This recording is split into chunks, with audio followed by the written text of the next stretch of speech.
But the most critical issue of all, Pakistan's duplicity and double game when it comes to its relationship with the United States. Pakistan has consistently played a double game with the United States, portraying itself as an ally while undermining American interests. They sided with dictators in Russia, China, and Iran as they created, armed, trained, and managed Taliban terrorists. Their objective was clear: to kill Americans and NATO forces in Afghanistan and force them out of the region that they got.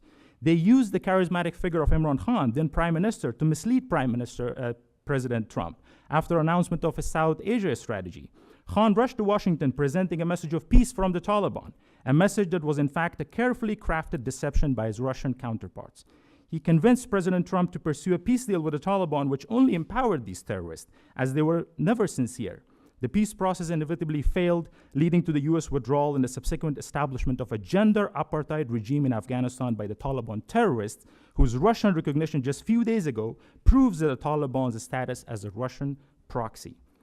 And the civilians played a key role in this. As I mentioned, Prime Minister Imran Khan at the time acted as a spokesperson for the Taliban, as he was going around the world indicating that this group is an indigenous group serving the interests of the people of Afghanistan or serving Islamic identity. That was not the case. And it was later proved, however, the dangers, the terrorism nature, as well as the hatred that they have towards the West, towards women, and all of the ideals that we have. And civilians played a role in that. So the Pakistani state cannot buy the trust of the United States by imprisoning only few individuals like Imran Khan or the head of the ISI, Faiz Hamid. They need to go after the broader network of all of the Russian, Chinese, and Iranian networks within their establishment, whether it's political and military.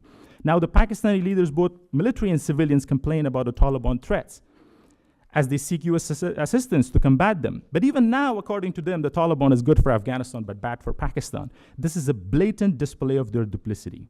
Pakistan's ongoing arrest, detention, and forceful deportation of Afghan refugees is shameful and inhumane. These Afghans had escaped the very Taliban tyranny that Pakistani leaders helped bring to power, and now the Pakistani regime is forcibly sending them back.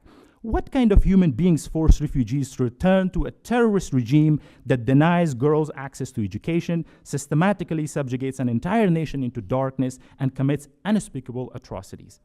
If it wasn't enough to force Afghanistan into this darkness, now those seeking refuge are being sent back. This is inhuman, utterly unjustifiable, and demands the strongest possible condemnation from all civilized nations of the world. A call to action. The United States must hold the Pakistani leaders, both civilians and military leaders, accountable and demand a clear declaration of where they truly stand moving forward. The choice before Pakistani leadership is simple: stand with democracies or stand with authoritarians and a state sponsor of terror. That is Russia, China, Iran, the axis of evil, and the Russian terrorist puppet regime of the Taliban in Afghanistan.